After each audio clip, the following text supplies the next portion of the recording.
Top mechanic group நண்பர்கள் அனைவரும் வணக்கம். நார்லேருந்து பிஎன் பைக் குமார் பேசுகிறேன். இந்த வண்டி பார்த்தீங்கன்னா ஸ்கூட்டி பேப்பில் BS6 மாடலு. கஸ்டமருடைய கம்ப்ளைண்ட் பார்த்தீங்கன்னா வண்டி ரன்னிங்கில் போய் லைட்டாக ஒரு அடைச்சி போகுது அப்படின்ட்டு ஒரு கம்ப்ளைண்ட். திடீர்னு ரன்னிங்கில் ஆஃப் ஆயிரும், ரொம்ப ஸ்லோவாக வந்து அக்யூரேட்டாக நிற்காது. இந்த கம்ப்ளைண்ட்டுக்காக என்ன பண்ணுறாங்க, நிறைய பேர் எடுத்தோன்னு நம்ம த்ராடல் பாடியை மாற்றிட்டாங்க. இந்த சர்வீஸ் சென்டரில் இந்த த்ராடல் பாடி மாற்றிட்டாங்க. மாற்றி இந்த ஃபால்ட்டு வந்து கிளியர் ஆகலை. ஓபிடிலே வந்து இந்த ஃபால்ட்டும் காமிக்கல, எந்த ஒரு மால் ஃபங்க்ஷன் கூட லைட்டு ஏறியில்லை.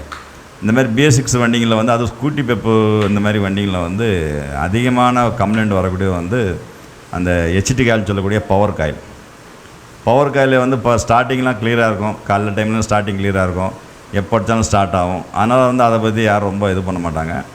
இந்த மாதிரி HT காயில் எப்படி நம்ம செக் பண்ணலாம்னு சொல்லி அந்த வீடியோ பதிவு. இது பார்த்திங்கன்னா தெரியும், நம்ம சாதாரண ஒயரிங் ஹீட்டில் வரக்கூடிய socket, 2 socket, male female socket.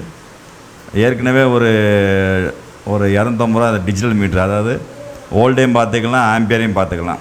அந்த மீட்டரில் வந்து ஒரு HT காயில் வந்து எவ்வளோ லோடு இழுக்குது, லோடு அதிகமாக இழுத்துச்சுன்னா அந்த HT காயில் வந்து வீக் இருக்குன்னு. அதாவது மல்டிமீட்டர்லையும் பார்க்க முடியாது, சாதாரணமாக பார்க்க முடியாது. சாதாரணமாக பார்க்கணும் நம்ம பழைய மெத்தடில் தான் அந்த லென்த்தை வச்சு செக் பண்ணிப்போம். லென்த்துனா வந்து கலரை வச்சு கூட செக் பண்ணலாம். ஒரு HT காயில் கலரு நல்ல காயில் இருந்தால் ப்ளூவாக இருக்கும், லைனு லென்த்தாகவும் இருக்கும். இது வீக்கான காயில் ரெட் அடிக்கும்.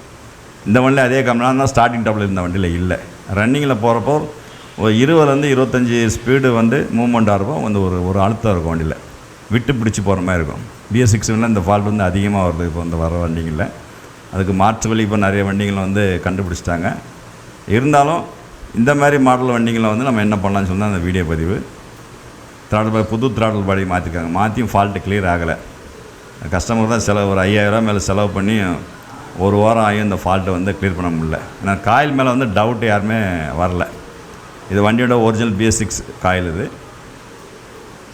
இதுக்கும் மாற்று விளையாட்டு வந்து TVS ஜூபிட்டருடைய காயில் வந்து நம்ம சேஞ்ச் பண்ணலாம். ஒரு 250 ரூபா டிஃப்ரெண்ட்டில் கிடைக்குது. இந்த மாடல் காயில் வந்து கிடைக்கிறதில்ல மார்க்கெட்டில், கம்பெனியில் மட்டும் தான் கிடைக்குது. ஆனால் ஜூபிட்டர் காயில் வந்து ஈஸியாக கிடைக்குது. இது பார்த்திங்கன்னா தெரியும். இது வந்து நான் அந்த பவர் சப்ளை, அதாவது HT காயில் போகக்கூடிய பவர் சப்ளைவை ஒரு எடுத்து நம்ம ஏற்கனவே அந்த ஓல்டு மீட்ரு, ஆம்பியர் மீட்ரு காமிப்போம். இந்த காயில் வந்து வோல்டேஜ் வந்து 12 வோல்டு இது பண்ணாலும் மில்லி ஆம்பியரை வச்சு தான் அந்த காயில் போச்சா இல்லையான்னு தெரிஞ்சுக்கலாம். அதிகமான ஆம்பியர் லோடு இருந்துச்சுன்னா அந்த காயில் வந்து வீக்குன்னு தெரிஞ்சுக்கலாம். இப்போ நம்ம அதை மீட்ரு ஆன் பண்ணுறோம். ஆன் பண்ணிவிட்டு இந்த மாதிரி 2 குரோக்கோட்டால் கிளிப்பு, இது வந்து ப்ளஸ்ஸு மைனஸ். பேட்டரியில் வந்து மீட்டருக்கு ஒரு பவர் சப்ளை, சின்ன ஒரு பவர் சப்ளை. ஆம்பியர் மீட்டருக்கு தேவையில்லை, வரக்கூடிய ஆம்பியரில் அது ஆன் ஆகிரும். வோல்டேஜ் மீட்டருக்கு நம்ம வந்து வோல்டு கொடுக்கணும்னு சொல்லி தான் இந்த காமிக்கிறோம். இது ஒரு மைக்ரோ டெஸ்டர் தான், வோல்டு டெஸ்டர். பார்த்திங்கன்னா பேட்டரியில் எவ்வளோ வோல்டேஜுன்னு பார்த்துக்கலாம். இப்போ மீட்டர் ஆன் பண்ணுறோம். வண்டியும் வந்து லைனை கொடுத்தாச்சு. இப்போ எவ்வளோ வோல்டேஜ் இழுக்குன்னு பார்க்கலாம். இப்போ இது வந்து வண்டியோட ஒரிஜினல் காயில். வண்டி ஸ்டார்ட் பண்ணியாச்சு. ஸ்டார்ட் பண்ணிட்டு பார்த்தீங்கன்னா எவ்வளோ மில்லி ஆம்பியர்,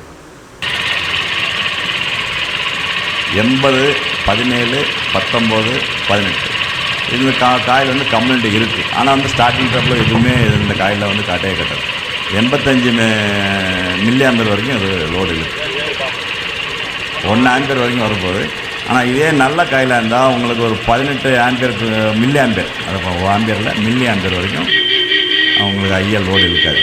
இது பார்த்திங்கன்னா போன காயில்னால 80, 85 ஆம்பியர் வரைக்கும் மில்லி ஆம்பியர் வரைக்கும் அது லோடு இருக்குது. இந்த காயில் வந்து வீக் இருக்குது. ஆனால் வந்து சாதாரணமாக செக் பண்ணி பார்த்தா கண்டே பிடிக்க முடியாது. இந்த மீட்டரை பற்றி நம்ம 2 வருஷமாக காலமாகவே பதிவு பண்ணிருக்கோம். BS6 வண்டிங்களுக்கு இது வந்து ரொம்ப யூஸ்ஃபுல்லாக இருக்கும் இந்த மீட்ரு. இந்த காய் எடுத்துட்டோம். இது வந்து ஜூபிட்டர்னுடைய HT காயில்.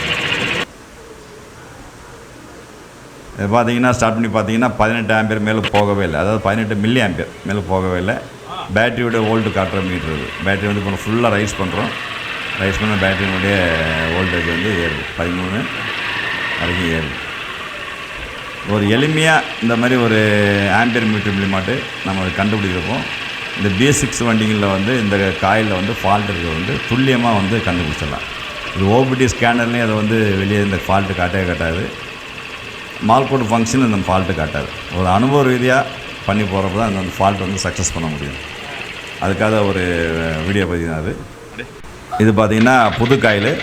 கிக் அடிக்க லென்த்து பார்த்தீங்கன்னா தெரியும். கரண்ட்டுடைய லென்த்து பார்த்தீங்கன்னா நல்லா அதிகமாக இருக்கும். இது வந்து செக் பண்ணுறது வந்து அனுபவ ரீதியாக செக் பண்ணக்கூடிய ஒரு இதை வச்சு நிறைய அனுபவ ரீதியாக மெக்கானிக் கண்டுபிடிச்சிடுவாங்க.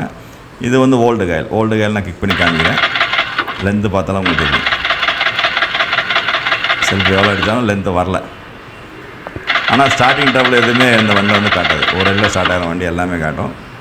சின்ன ஒரு மைக்ரோ ஷார்ட்டு வீக் இருக்கும். வண்டி ஸ்டார்ட் பண்ணி பார்த்தீங்கன்னா அந்த லைட்டு கூட இப்போ அணைச்சி. ஃபஸ்ட் லைட்டு எரிஞ்சின்னு இருந்தது, லைட்டு கூட இப்போ அணைச்சி. தேங்க்ஸ் நண்பர்களே.